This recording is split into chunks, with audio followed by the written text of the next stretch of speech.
I've been thinking about fourth grade lately because Madeline, our granddaughter's in fourth grade. There in Danville where I went.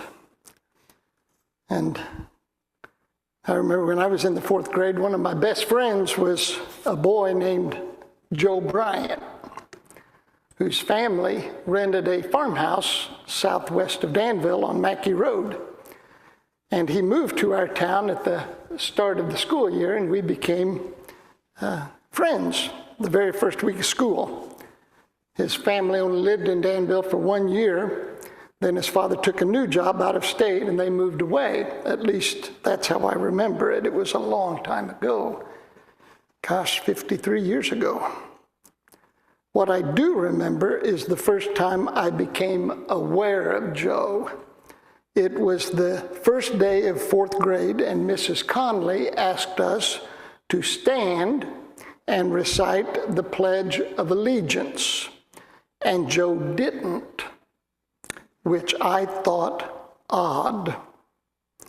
Mrs. Conley didn't say anything. She just smiled at Joe while the rest of us pledged our allegiance.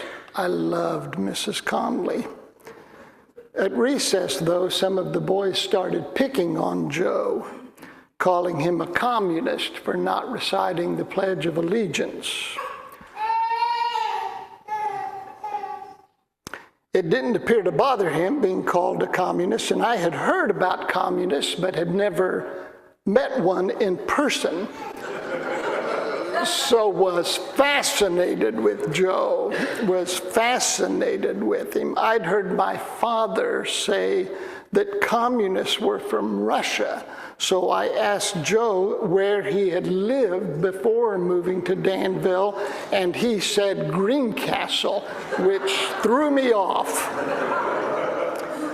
I asked him why he didn't say the Pledge of Allegiance, and he said his parents wouldn't let him, that they were Jehovah's Witnesses, a group I was familiar with because they had visited our home to ask us if we wanted to live forever in paradise with Jesus, which I wanted to, though my parents seemed curiously uninterested. Joe and I became friends, and he told me all about Jehovah's Witnesses, and I told him everything I knew about Catholicism, which wasn't much, mostly that you could do anything you wanted so long as you went to confession every Saturday night, which to me was the best deal going in religion. Looking back, I think that's when I first became interested in theology. Talking with Joe, up until then, I'd been thinking of being a brain surgeon or a rocket scientist, but instead became enthralled with theology, which eventually led to a career in the lucrative field of Quaker ministry.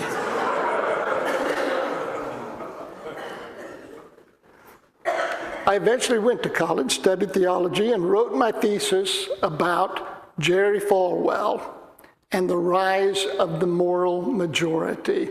Ever the optimist, I predicted Americans were far too wise to be taken in by religious hucksters, that they would never, that is, evangelicals would never amass enough political power to control the government. I remember using the phrases, a flash in the pan, and a one-hit wonder when writing about Falwell.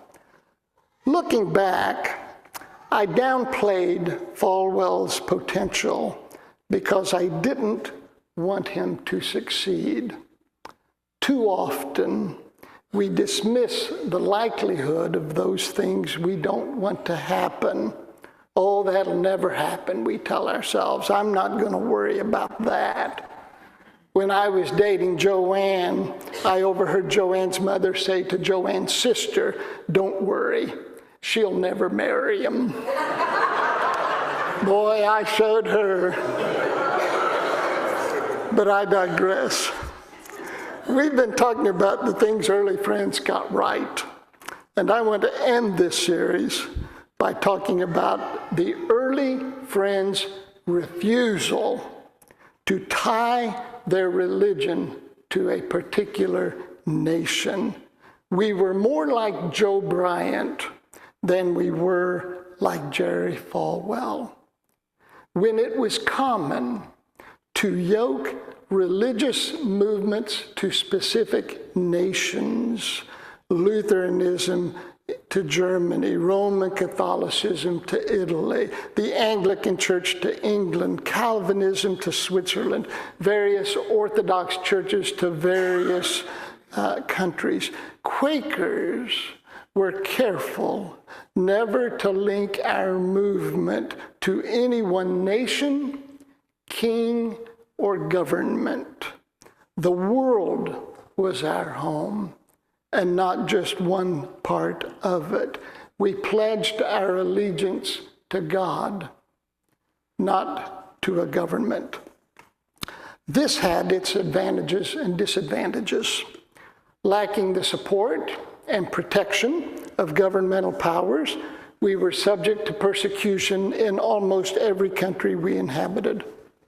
On the plus side, since we felt no obligation to remain in favor with any king or party, we were consequently free to follow the dictates of our conscience.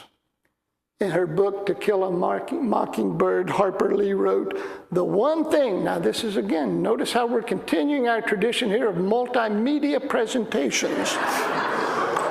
The one thing that doesn't abide by majority rule is a person's conscience.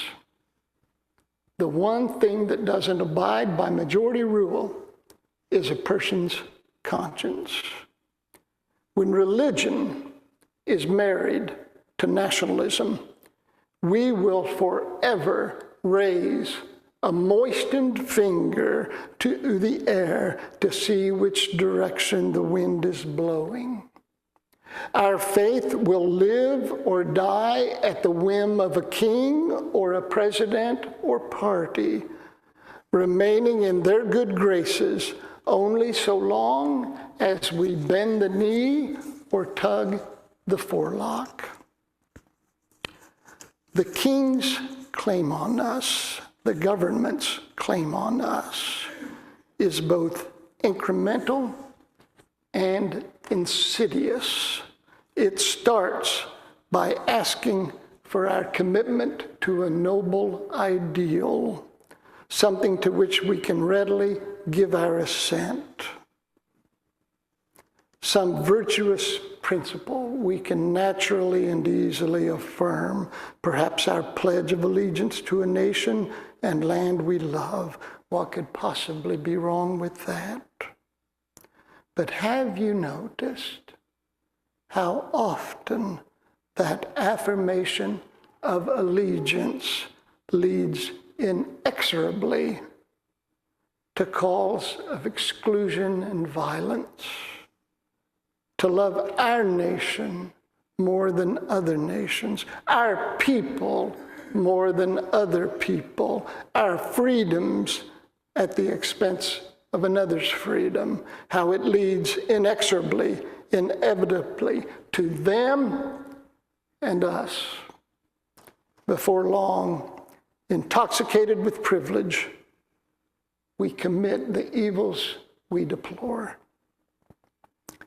Here is the gospel truth as true can be, that when the prominent aspects of any culture unite and marry, they form a nexus of power that assumes divine authority, that must be obeyed, that can only be questioned at the risk of scorn. Thus, when patriotism is joined to religion to form a political movement, that movement will assume an oversized and abusive role in society. It will cry for war. It will protect the privilege of the powerful. It will safeguard the status quo, eroding our conscience until our no is a faint whisper Thus did early friend Edward Burroughs write, "We are not for names, nor men, nor titles of government, nor are we for this party, nor against the other, but we are for justice and mercy and truth and peace and true freedom, that these may be exalted in our nation." For his refusal to tip the hat, Burroughs was imprisoned at London's Newgate prison, where he died at the age of 29. My friend Joe, 10 years old, was ridiculed and bullied, but never wavered. Every morning, he would just sit at his desk being scorned. I tell you, there are times, even today at the age of 63, when I am still a slave to the good opinion of people I don't even admire, going along to get along. This is what Christian nationalism eventually requires of us, our unquestioned obedience, our turning a blind eye, a deaf ear to the evils we deplore. There's a man in our town, I've known him a long time, who loudly proclaims to be a Christian, though he belongs to no church. He accosted me the other day downtown to ask who I was voting for. And I smiled sweetly and told him it was none of his business, that the Supreme Court had not yet outlawed our freedom of conscience. But this man made it his business and accused me of being a baby killer. Now, you know I love babies.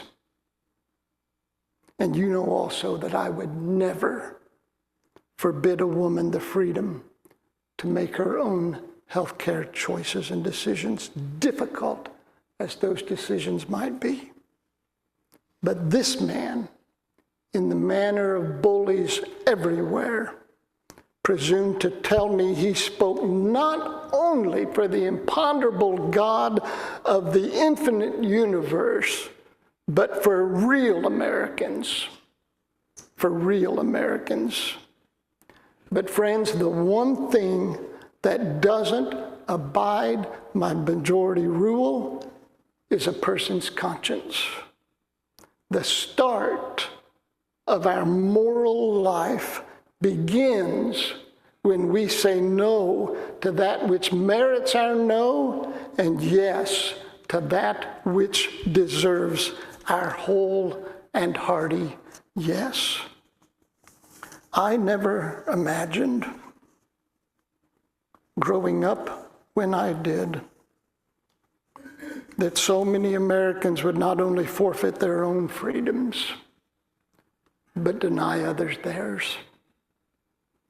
Even though the stream of oppression runs deep in our history, but I dismissed the possibility because I didn't want to believe it could happen again. I wanted to believe we had outgrown such mean and narrow impulses. But here we are. And we are here because too many Americans have forgotten that we are not for names, nor men, nor titles of government, nor are we for this party, nor against the other, but we are for justice and mercy and truth and peace and true freedom, that these may be exalted in our nation. People ask me sometimes, who'd you have for a teacher in 4th grade? And I always tell them, Mrs. Conley, Mrs. Conley. But now I realize she was not my only teacher, that Joe Bryant taught me courage. Joe Bryant, who sat when others stood. who even at that tender age knew that the one thing that doesn't abide by majority rule is a person's conscience.